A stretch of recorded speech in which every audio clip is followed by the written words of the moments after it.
Welcome, Age of Vintage Society. Rhonda Fleming's name will probably not mean much now to anyone other than keen cineasts and those over the age of 75, but there was a time when she was the Queen of Technicolor. She acquired the title not because she was the most prominent actress of the post-war years, but because her pale complexion and fiery red hair showed up the qualities of the new film stock, and that in itself made her popular with producers and directors. Was Rhonda Fleming only famous because of her red hair? Make sure to watch the video until the end and leave your thoughts in the comments. If you are new here, join our wonderful community by subscribing to the Age of Vintage channel. Rhonda Fleming, who starred in classic films of the 1940s and 50s opposite leading men like Burt Lancaster, Bing Crosby, Bob Hope, Kirk Douglas, Glenn Ford, Gregory Peck, Charlton Heston, Ronald Reagan, and Robert Mitchum. The striking redhead was dubbed the Queen of Technicolor for her work in films such as the 1948 musical A Connecticut Yankee in King Arthur's Court. But she made a mark in black and white as well, in classics such as 1947's film noir Out of the Past, Alfred Hitchcock's 1945 Spellbound, and 1957's While the City Sleeps. She appeared in more than 40 films, several television shows, and a 1973 Broadway revival of The Women.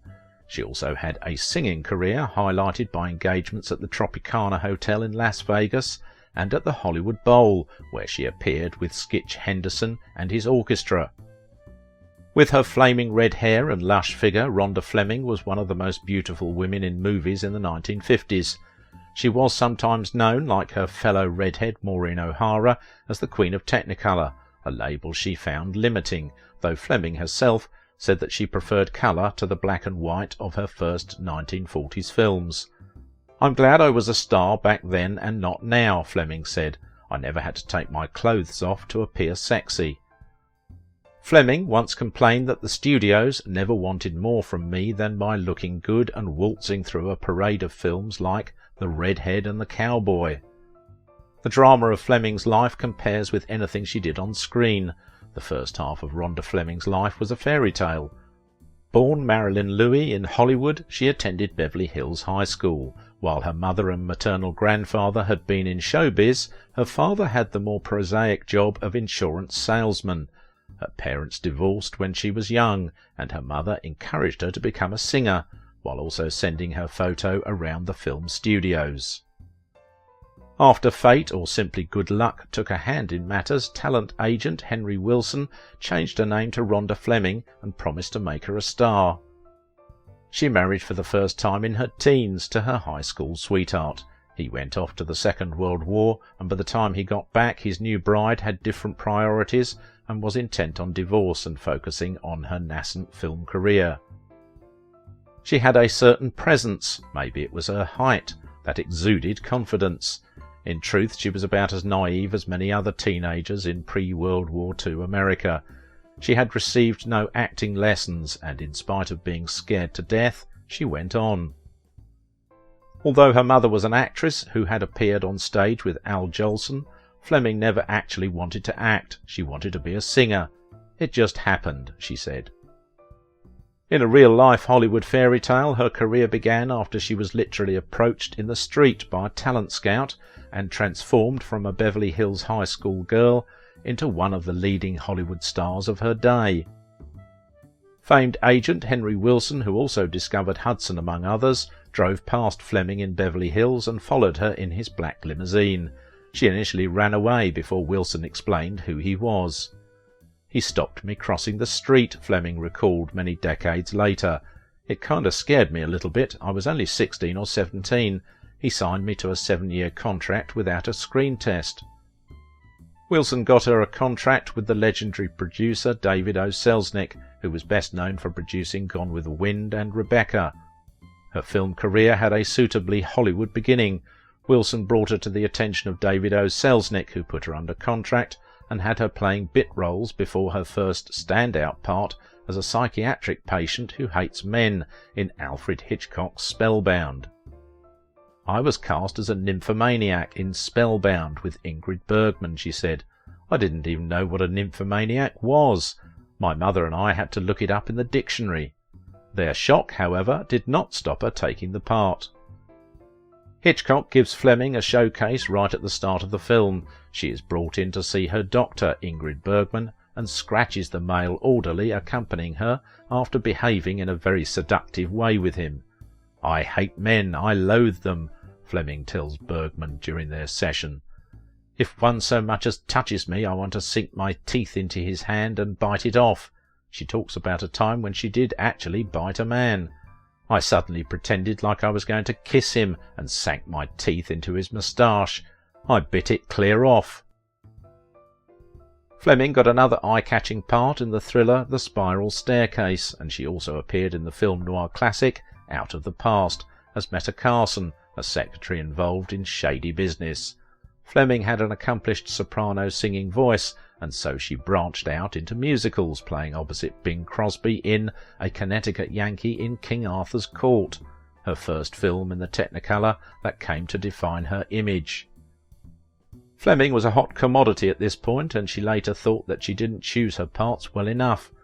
"I made the mistake of doing lesser films for good money," she said. She appeared in some westerns and action movies, including several with Ronald Reagan, and she played Cleopatra in Serpent of the Nile. Fleming usually had a naughty gleam in her eye in these pictures, and an air of confidence that saw her through. She betrayed Robert Ryan in the 3D Inferno, which added to her bad girl persona. There was always an air of sensuality about Fleming that comes across most clearly in the way she handles props, as if she needs to caress them.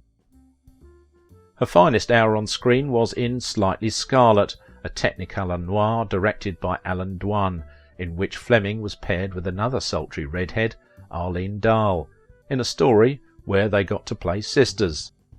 Dahl is the more hot-to-trot of the two sisters in that picture, but Fleming makes an impression as she stealthily walks around the shadowed interiors.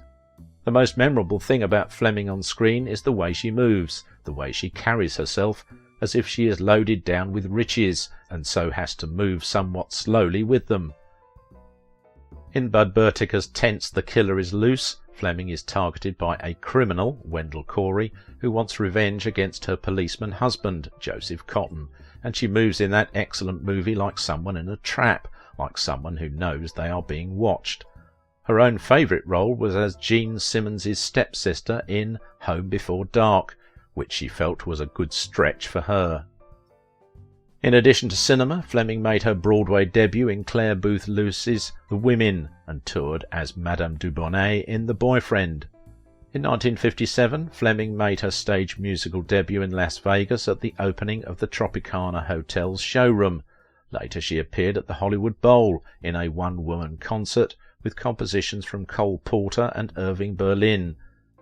In 1960 she was awarded a star on the Hollywood Walk of Fame. Along with Maureen O'Hara, she was bestowed the nickname of Queen of Technicolor for how well her red hair and green eyes photographed in vivid colour. In later years, Fleming maintained that she had hated being dubbed Queen of Technicolor, and that she was being cast for the way she looked rather than her acting ability. She reckoned that this is why so many of her films were so quickly forgotten. In the early 1950s, Fleming moved to Paramount, where she made several films with Ronald Reagan, who became a lifelong friend. She had the lead female role in the Fritz Lang thriller While the City Sleeps, starring alongside Dana Andrews, and the western gunfight at the OK Corral with Burt Lancaster and Kirk Douglas. At the same time, she developed her singing career and invested successfully in property, which enabled her to announce that she was semi-retired at the start of the 1960s.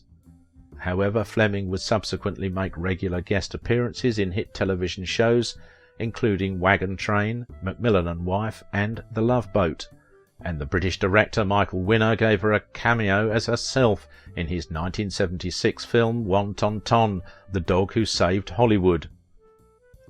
Fleming's first 4 marriages ended in divorce, and she was widowed for the last 2. Fleming credited her sister Beverly, a Sacramento housewife, with giving her the fortitude to pick herself back up when she was nearing 50 and had lost everything in a bad marriage. I was 49, had nothing, she said. I was part of the studio system, which was like a protective family. That was over too, and now I was unprotected. I was wiped out. My sister said to me, "Where's your backbone?" It turned out that it was the best thing that could have happened to me, because I finally woke up. In 1991, Fleming and her late husband, Ted Mann of Mann's Theatres, established Rhonda Fleming Mann Clinic for comprehensive care for women with cancer at UCLA in memory of her sister Beverly, and in 1992 she founded the Rhonda Fleming Mann Resource Centre at UCLA. She opened the Reflections Boutique to help cancer patients with items including wigs and prostheses. A couple of years after Mann died, Fleming married for a sixth time to Daryl W. Carlson, who died in 2017. Fleming died on October 14, 2020 in St. John's Health Center, Santa Monica, California, at the age of 97.